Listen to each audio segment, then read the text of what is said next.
morning. So welcome. And my name is Ron Griffin, and I'm your Veteran Service Officer. Today we have the students from Medfield High School from a club called Warriors for Warriors. And they volunteered to service you today, and they're going to. So we want you to sit in your chairs and take the honor of their service as they bring your food to you. Okay, things will go smoothly. Present this morning we have the town's new POW MIA chair. Now this represents all those who served during all conflicts whose fate is unknown. At this time, I'm going to ask for a moment of silence. But during that moment of silence, I want each of us to quickly browse through our memories and find veterans in our lives who have been meaningful to us. And by refreshing our memories of them, they will be joining us today. Okay? So if you will, just a moment of silence.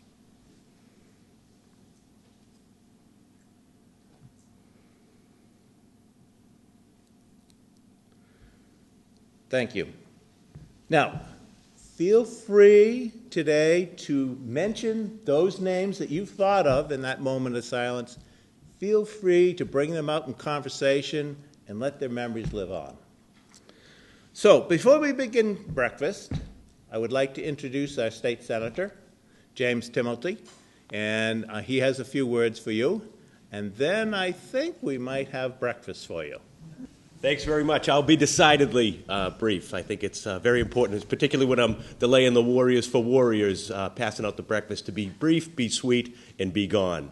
But I just wanted to come up and say thank you very much to all the veterans. There's a strong military tradition in my household. My dad was a Marine, my brother was a Marine, and my uncle fought in Vietnam as a captain in the Marine Corps. So we were raised to understand the sacrifices of what this wonderful country was built, greatest country the world has ever seen, but there's a certain cost to that, and that's those who built this country, who served, who fought for this country, and those who even today, right now, are serving our country overseas in harm's way. So I'd love to God bless the veterans, and God bless the United States of America. Thanks very much for having me today. So I'd like to, we have a few people back there that deserve our thanks. There was Tony Santori back there doing the cooking. There's John Knapp back there doing the cooking. The Blackfield and his daughters with him. They were doing the cooking. Mike Sullivan hiding behind the pole. Tom Sweeney. Chief Kingsbury was here, and he had to go watch them build some program. And of course, we couldn't do this without the help of the Council of Aging. They do a lot of work. They came in and set up everything when you came. And Roberta Lynch is all the placements. She does all that stuff. So 100 things she does. So thank you very much. So we're going to have a few more speakers here today. Shawn Dooley is here, and he's our representative. So Shawn, would you like to say a few words? I will follow Senator Timilty's lead and be brief. I just wanted to thank all of you for coming out, for the veterans, for the spouses, for the families of veterans. As a Navy brat, my dad was active duty for 30 years in the Navy. I understand how hard it is also on the families as well as on the veterans. And so the spouses don't often get the support on Veterans Day. So I always try to remember that as well, because my mother would kill me if I didn't. So I just wanted to thank you all for all your service. My daughter is at the Naval Academy, so she's continuing the family tradition there. And two of my boys here today, Wade and Jack, they're not quite ready to go serve, but I like them. I try to bring them to as many of these events as I can, because it's important that the younger generation understands the sacrifice of our veterans and what you've given. And the fact that you were able to raise your right hand and take an oath to protect our Constitution and put your life on the line and your time and your energy and your soul and everything to protect our freedom and to make America great and to continue helping our country be strong and moving forward means so much. And we need to make sure that the next generation and the generation after that understands that and appreciates the sacrifice, appreciates what it means to live in a country that's free. And there's so many places around the world that do not have our freedom. And we need to make sure that we continue to protect it. Be vigilant. There are people that are trying to destroy us every day. And our current veterans, the people that are currently serving, all of you are our best hope of keeping America strong. So I just wanted to thank you for that and thank you for having me here today. Thank you. Next, we have Denise Garlick. She's our state representative, and she's here. And she'd like to say a few words. So good morning, everyone. I am very pleased to be here. I want to bring greetings to Mike Sullivan and to our Board of Selectmen who are here. And I wanted to take a moment to speak about Ron Griffin. In my work as a state representative, I work with Ron Griffin as your Veteran Service Officer. He is one of the finest Veteran Service officers in the state. And I say that to you not only because those of you who work with him and know how committed he is to you, but in no other place have I seen the kind of work for multi-generational cooperation and commitment and appreciation for our veterans that I see in Medfield. I think if we were in the Commonwealth and we asked many young people, do they know a veteran, they wouldn't necessarily be able to identify that. When you come to Medfield and you go to the elementary school and you ask those children, do you know a veteran? All those little hands go up. They understand what is happening in this country and what it takes for them to be able to live the life that they have.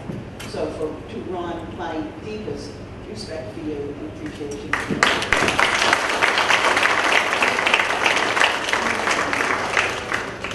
I wanted to let you know that in Massachusetts today we have 379,722 veterans. And 23,000 of those veterans are women today in Massachusetts. We also, when we think about our veterans, we have to and need to think about the people that are on active duty around the globe. And those folks are not only our servicemen, but they are also Massachusetts Guardsmen and Massachusetts Reservists who are serving around the globe. So today is a day that we need to think about them and say our prayers for them, because it is in fact a very dangerous world. Some people here may know that I'm a registered nurse. What you may not know is my very first job was at the West Roxbury VA. And on a day like today, when I know many people talk about celebrating our veterans, I think I feel this weight of our veterans who are in so need of our help. I want to assure you first that Massachusetts serves our veterans better than any other state in this nation. Our veterans have the best benefits. We have legislation. We have passed education benefits. We have passed legislation around bringing veterans back into the workforce and having their skills recognized. We are working very hard on health care benefits for veterans. Last week, Representative Dooley and I both voted on legislation to protect the valor of veterans. One of the things that's happening is people are stealing veterans' identity. They're also stealing their grave markers, and we have made that illegal in Massachusetts. So we think about that, and I am very, very proud of Massachusetts leading this nation in the way we think of our veterans and care for our veterans and serve our veterans who have served us so well. But as a nurse, on a day like today, I also think of our wounded veterans. We are seeing more grievous wounds with veterans returning home from the wars in Iraq and Afghanistan than we have ever seen before. And that is, in fact, testimony to we're giving better health care out on the battlefield, and people are surviving, but they're surviving with terrible losses. And so I think of our wounded veterans today. I think of our veterans who are homeless today, and in Massachusetts there are homeless veterans. I think of the veterans who are dying by suicide every single day in this country. So while I am proud of our leadership in Massachusetts, I want each and every one of us to commit to not being together and having a good moment, but being together from this moment forward and doing the continued work we need to do for our veterans. That's how we honor our veterans, in the way that we think about them and care about them and provide for them and make sure that this country that they have fought to protect is a country that welcomes them home in a way that they deserve. John Adams said that, he said, and I'm paraphrasing this completely, he said it in many more eloquent words than I will ever say to you, but he said, I must think of politics and war so that my children may think of science and math, and my grandchildren may think of art and architecture. All of our history and all of the work of our veterans has been to create the kind of world we want for our children. That's the world we want to ensure every day that our veterans share. They protected that world, and then they came home and they built that world and they created that world. They are so deserving of our honor and our respect and everything that we can do to give them the life that they have fought to give all of us. So thank you all, thank you veterans, and thank you families.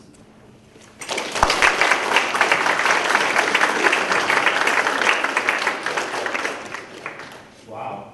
Okay. What she said is absolutely true. I have the opportunity of knowing what other states do. And believe me, we are one of the best, if not the best, in the country at providing benefits to our veterans, state benefits. And that is partly due through the decades of legislators that we've had representing us that have seen the wisdom of doing that. So all you have to do is meet someone from another state, and you begin to realize how wonderful the benefits are in this state. So, also today, we have our selectman here with us. So Mark Fisher couldn't make it, but Pete Peterson did, and Richard DeSorgher did. Almost called him Bob. And he knows why. Would have been a senior moment. And Richard would like to say a few words. Thank you very much. On behalf of Mark and Pete and myself, just the Medfield Board of Selectmen want to really issue just a very sincere thank you to all of our veterans. As a non-veteran myself, I particularly want to issue that sincere thank you. Because veterans, what you did is they gave up. They upended part of their lives, and they went off to protect us and to give us freedom. And in particular, I want to continue just a personal tradition I've been doing now for 19 years since my dad died back in 1996. My father served 4 years in World War II in the Merchant Marines from 42 to 45. He was in both the North Atlantic and the South Pacific. And very much he upended his life. And just a quick story my mother always likes to tell is my sister Nancy was born just after he went into the service. So we never saw my sister Nancy till she was almost 2. And every day that he was gone, my mother would have a framed picture of my father in uniform, and she would point to the picture and say to my sister, Daddy, Daddy. When my father came home, after she just was almost 2 years old, he was all excited to see his newborn daughter, and picked her up and said, Daddy, Daddy. She burst into tears, broke away from him, ran over to the framed picture, said, No, no, Daddy, Daddy. So the tradition I have is I like to just personally thank a particular individual veteran. And I'm going to piggyback a little on Denise Garlick. And the veteran, last year I think was Joe Ryan. And this year the veteran I'd like to personally thank is Ron Griffin. And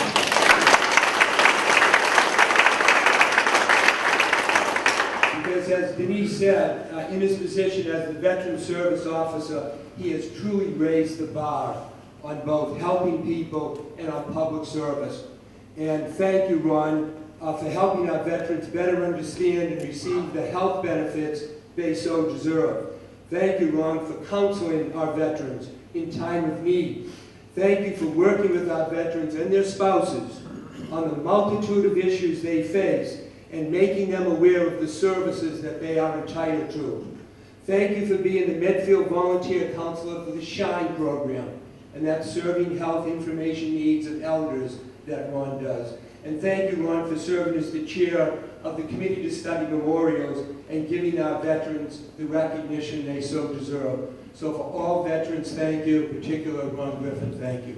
Thank you. Wow. Well, absolutely.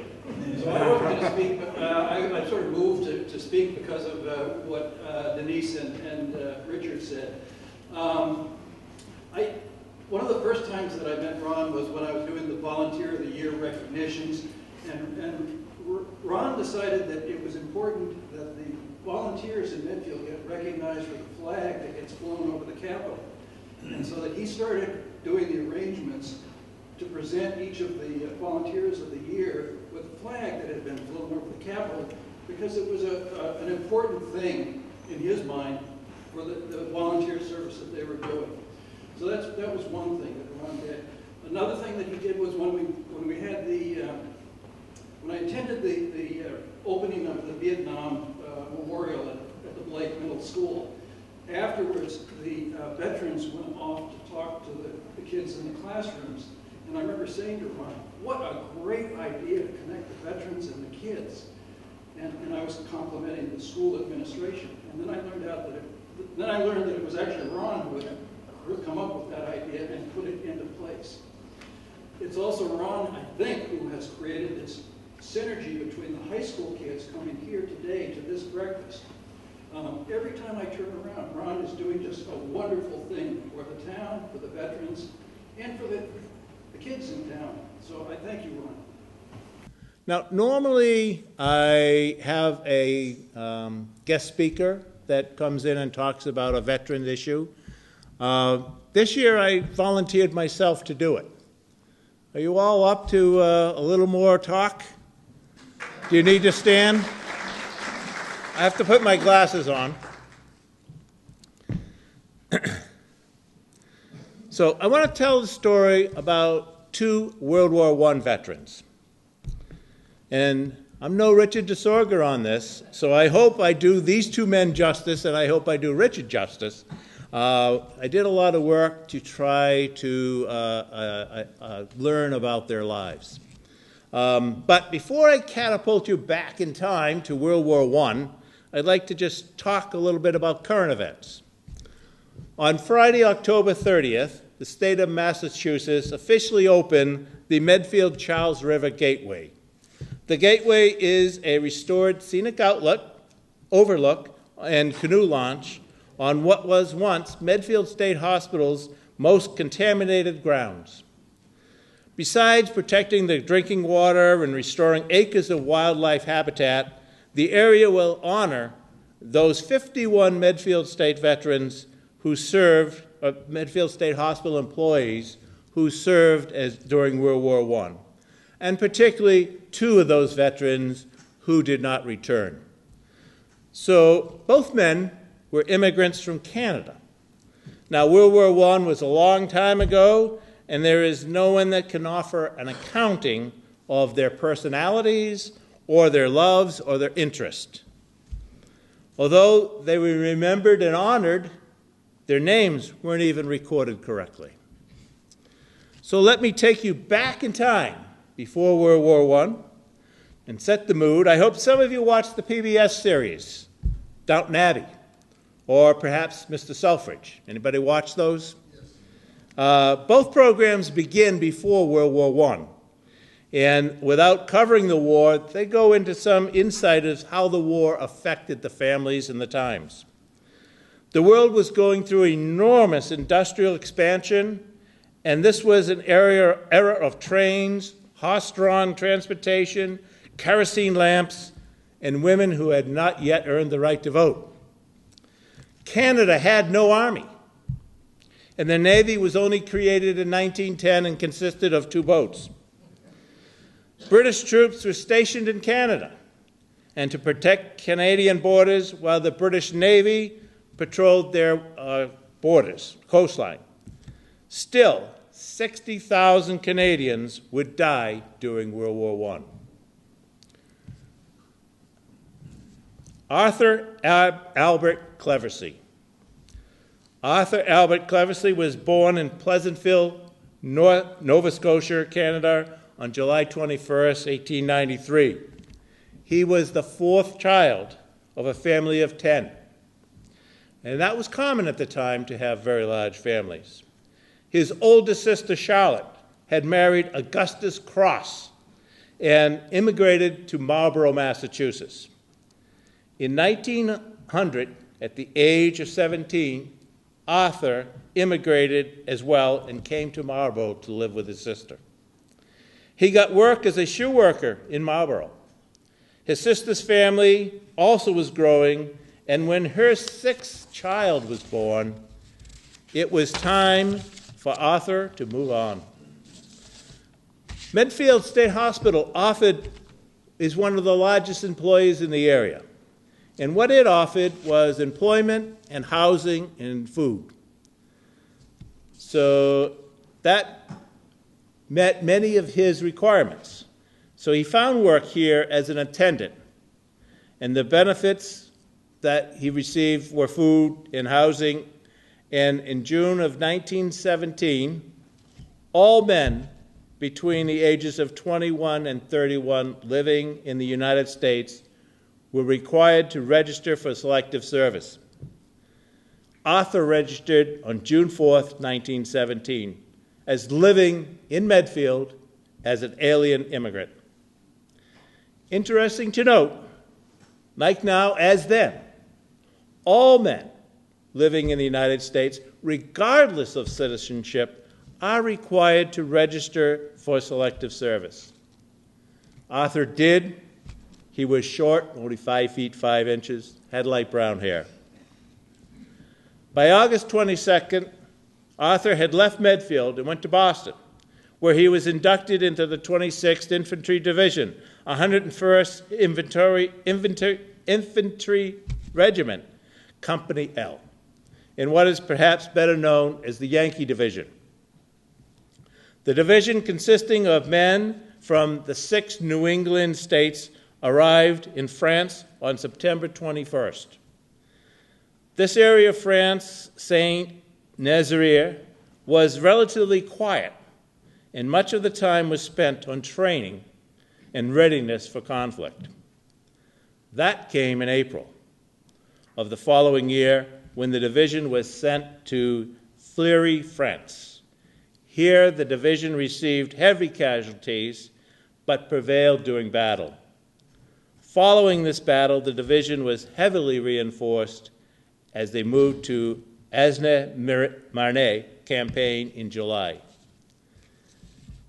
In early August, Private Cleversey and Private Berry were struck by a shell and seriously wounded. Both privates ambled back to warn their fellow companions of the dangerous area. Then they ambled back to even a safer area where they could be treated without endangering others. Arthur Albert Cleversey died at the base hospital 20 in Gattu, Châtel-Guyon, France, on August 17, 1918, of his wounds. Private Cleversey was recommended for the Distinguished Service Cross for his bravery. Today, he lies at rest at West Lavave Cemetery in Nova Scotia, Canada, and is memorialized here in Medfield as well as in Marlborough.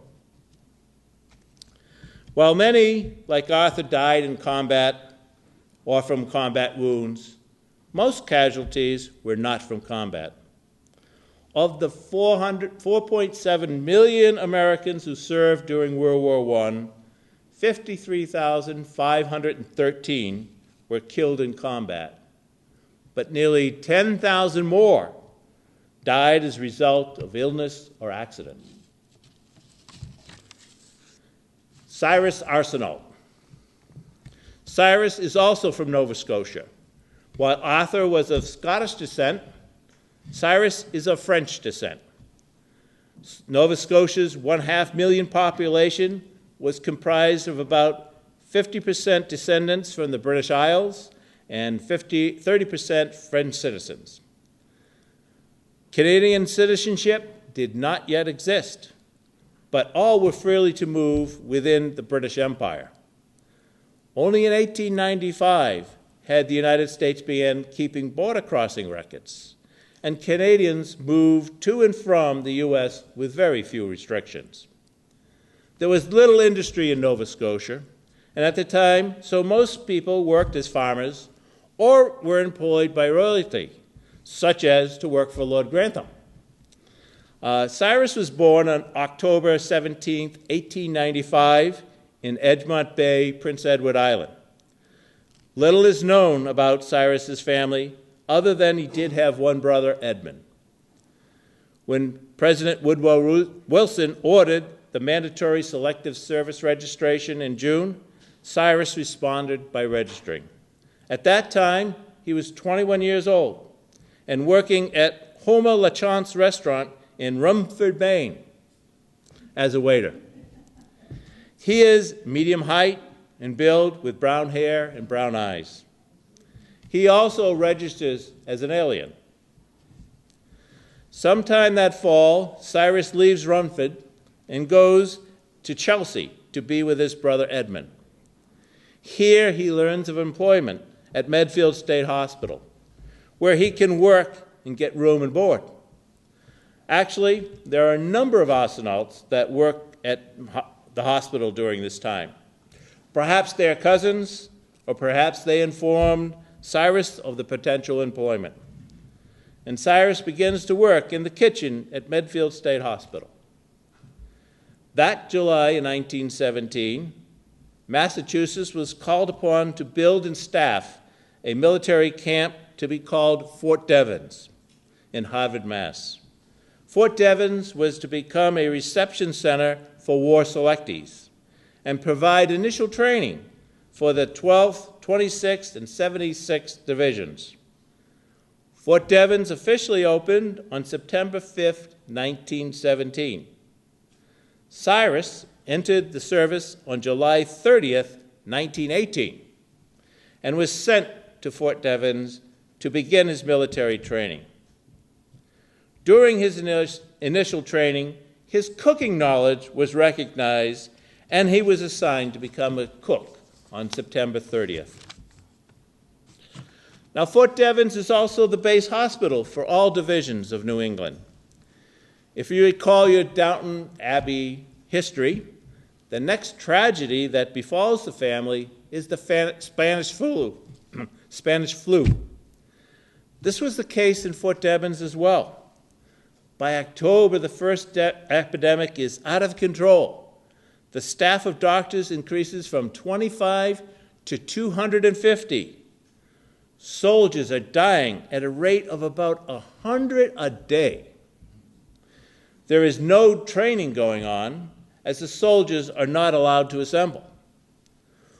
Of the 50,000 soldiers stationed at Fort Devens, over 2,000 of them will die before the epidemic ends. Cyrus survives the epidemic, and on November 11th, 1918, the war ends.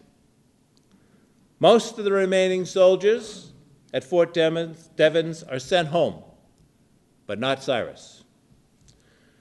Fort Devens goes from being a training center to a demobilization center for those returning from the war. So all retained were administrative personnel, hospital staff, and you guessed it, cooks. Cyrus remained at Fort Devens through January of 1919, when he too became ill. On January 10th, 1919, Cyrus died of acute appendicitis at the base hospital. Now, nowadays, this might be considered a very avoidable cause of death, but not in 1919. Appendicitis was a very rare condition at Fort Devens, and it only just beginning to be documented and understood. Cyrus's body was claimed by his brother Edmund, and was brought to Holy Cross Cemetery in Malden, Mass. Holy Cross being one of the few Massachusetts cemeteries where Catholics could be buried. So this is the story of those two veterans, a story that I don't think has ever come out. It tells the story of so many who die in battle and so many who die of other injuries.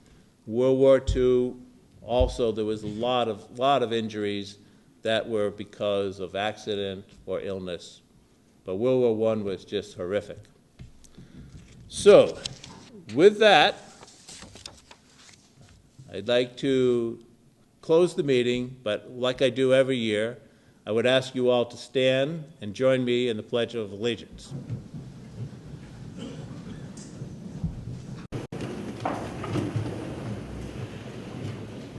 I pledge allegiance to the flag of the United States of America and to the republic for which it stands, one nation, under God, indivisible, with liberty and justice for all.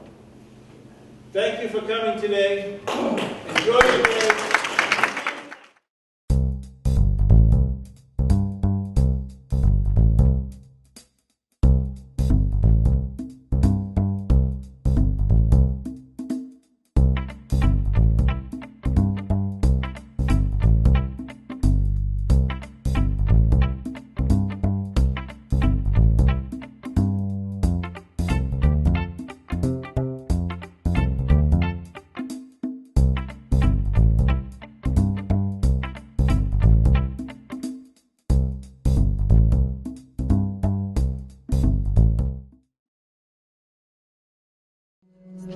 The preceding was a production of Medfield TV.